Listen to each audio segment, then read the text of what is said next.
మీరమ్మా మీరు ఎన్ని సంవత్సరాలు చేస్తుంటారు నేను చెప్పండి, మీరు ఎన్ని సంవత్సరాల నుంచి ఉద్యోగం చేస్తున్నారు? 20 సంవత్సరాల బట్టి చేస్తున్నానండి. ఏ సెంటర్ అమ్మా మీరు చేసి? ఇసారర్ తోట. ఓకే, అంటే ఇప్పుడు మీరు ఎగ్జామ్ పెడితే రాసే పరిస్థితి ఉందా? మొత్తం రాయలేను సార్, రాయలేను. అంటే ఏం చదువుకున్నారు మీరు? 10th క్లాస్ వరకు చదివాను. ఓకే, అంటే ఇప్పుడు బేసిక్ 10th అని పెడుతున్నారా? నా 10th అండి, 10th. ఇప్పుడు ఉంది మరి, ఇప్పుడు అంటే ఈ వయసులో మీకు 10th సర్టిఫికేట్ ఉన్నా కూడా మీరు వెళ్ళి మీరు ఎగ్జామ్ రాసే పరిస్థితి ఉందా తల్లి? ఎగ్జామ్ రాసే పరిస్థితి లేదండి. రాస్తారమ్మా మీరు? అంటే మీరు కొద్దిగా యంగర్ మరి, అంటే వాళ్ళేమో పెద్దవాళ్ళు, మీరు రాసే పరిస్థితి ఉందా ఎగ్జామ్? రాస్తే మనం అందరు రాయలేరు కదా, అందరి కోసం ఆలోచించాలి. అంటే ఇప్పుడు సీనియర్స్ ఉన్నారు, ఆల్మోస్ట్ వాళ్ళు 60 సంవత్సరాల వయసు వాళ్ళు ఉన్నారు, వాళ్ళు పోయి రాయమంటే ఎట్లా రాస్తారు? అదే అందరి కోసమే ఈ పోరాటం. అంటే తెలంగాణ వ్యాప్తంగా ఈ ధర్నా చేస్తున్నారు. అవును. మీరు ఎన్ని సంవత్సరాలు అవుతుంది? 14 సంవత్సరాలు అవుతుంది సార్ మేము చేయబట్టి. కానీ ఎగ్జామ్స్ అంటే అందరూ రాయలేరు కదా, కొంతమంది రాస్తారు. ఇప్పుడు 5-6 సంవత్సరాల నుండి కొత్తగా చేరుకున్నారు కదా, వాళ్ళు రాస్తారు కావచ్చు, కానీ మేమైతే రాయలేము కదా. రైట్, చూస్తున్నాం. అంటే వీళ్ళు అంటే ఇన్ని సంవత్సరాల నుంచి ఆల్మోస్ట్ మేము ఒక 20 సంవత్సరాల నుంచి మేము సేవలు అందిస్తున్నాం. ఈ రోజు వరకు కూడా మేము కరోనా వారియర్స్ లాగా కూడా కరోనా టైంలో మేము ఫైట్ చేసిన పరిస్థితి నెలకొంది. ఆ కుటుంబాలని మేము దాదాపు ప్రతి ఒక్క కుటుంబాన్ని మేము రక్షించిన సిచ్యువేషన్ నెలకొంది. మా ప్రాణాలను తెగించి మా ఫ్యామిలీని కాదని మేము కనీసం హాస్పిటల్ చుట్టూ కూడా దాదాపు మెడిసిన్ తీసుకొచ్చి ఇందులో కూడా తీసుకుపోయి ఇచ్చిన సందర్భాలు ఉన్నాయి. కానీ ఈ రోజు తెలంగాణ రాష్ట్ర ప్రభుత్వం మళ్ళీ కాంగ్రెస్ పదవి చేపట్టినాక మమ్మల్ని ఎగ్జామ్ రాయమంటే ఎలా రాస్తామని చెప్పేసి వీళ్ళు స్ట్రైక్ చేస్తున్నారు తెలంగాణ వ్యాప్తంగా.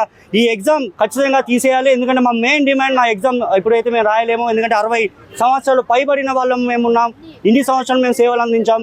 బట్ ఈ రోజు మేము ఎగ్జామ్ రాయమంటే మేము ఎట్లా రాస్తాం? కొత్త నియామకాలు పెడితే, బట్ ఆ కొత్త నియామకాలకు ఎట్లాగో మీరు ఎగ్జామ్ పెడతారేమో, బట్ ఇన్నేళ్ళ నుంచి వాళ్ళు సేవ చేశారు. కరోనా వారియర్స్గా మీరే గుర్తించారు, గత ప్రభుత్వం గుర్తించింది, ఆల్మోస్ట్ ప్రతిపక్షంగా ఉన్నప్పుడు కాంగ్రెస్ పార్టీ కూడా గుర్తించింది. బట్ ఇప్పుడు ఎగ్జామ్ రాయమంటే ఎలా రాస్తామని అయితే వీళ్ళు డిమాండ్ చేస్తున్నారు. బ్రదర్, మీరు ఇప్పుడు సిఐటి నుంచి వాళ్ళకి మద్దతుగా ఉన్నారు, బట్ వాళ్ళేమో ఎగ్జామ్ రాయలేమంటున్నారు. తెలంగాణ వ్యాప్తంగా ఈ సమ్మె జరుగుతుంది. ఆల్మోస్ట్ ఇప్పటికీ సీఎం దృష్టి కూడా పోయి ఉంటుంది. ఎందుకు దీని మీద యాక్షన్ తీసుకోవాలి? ఒకటి, ఇప్పుడు చేస్తున్నటువంటి వాళ్ళందరూ కూడా సీనియర్స్, ఆల్రెడీ సర్వీస్లో ఉన్నవాళ్ళు. సర్వీస్లో ఉన్న వాళ్ళకు నువ్వు ఎగ్జామ్ పెట్టుడు అంటే చాలా తప్పు, దుర్మార్గమైన చర్య. కొత్త వాళ్ళని తీసుకుంటే వాళ్ళని ఎగ్జామ్ పెట్టి నువ్వు అపాయింట్మెంట్ చేసుకో. కానీ ఇప్పటికే వాళ్ళు పిల్లలు తర్వాత అనేక రోగాలతోని ఇబ్బందులు పడుతున్నటువంటి వారికి నువ్వు ఏదో కొత్త విధానం కట్టిపెట్టి ఈరోజు రాత పరీక్షలు చేయమంటే చేయరు.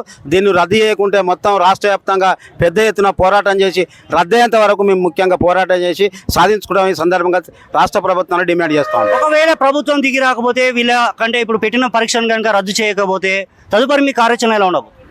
గత ప్రభుత్వం, అంతకుముందు ఉన్న ప్రభుత్వం ఇట్లాంటి విధానాలు తీసుకొస్తేనే మా సమస్యలు సాధించుకునేంత వరకు పోరాటం చేశాం. ఈ పోరాటంలో ప్రభుత్వాలు దిగొచ్చిన తప్ప కార్మికులు ఎక్కడ ఓడిపోలేదు. కాబట్టి ఈ ప్రభుత్వానికైనా చెప్తా ఉన్నాం, ఈ విధానాలను తక్షణమే రద్దు చేయాలి. అదేవిధంగా సర్వీస్లో ఉన్న వాళ్ళు ఎవరికైతే ఉన్నారో ఖచ్చితంగా సుప్రీంకోర్టే తీర్పిచ్చింది, కనీస వేతనం నెలకు 26,000 రూపాయలు ఇవ్వాలనేది తీర్పిచ్చేది. ఆ లెక్క ప్రకారంగానే వీళ్ళందరికీ తీర్పిచ్చి 26,000 రూపాయలు ఇవ్వాలి. అదేవిధంగా ఈఎస్ఐ పిఎఫ్ సౌకర్యం వెంటనే కల్పించాలి.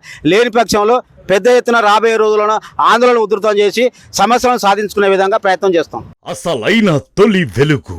ఫాలో వాట్సాప్ @తొలి వెలుగు official.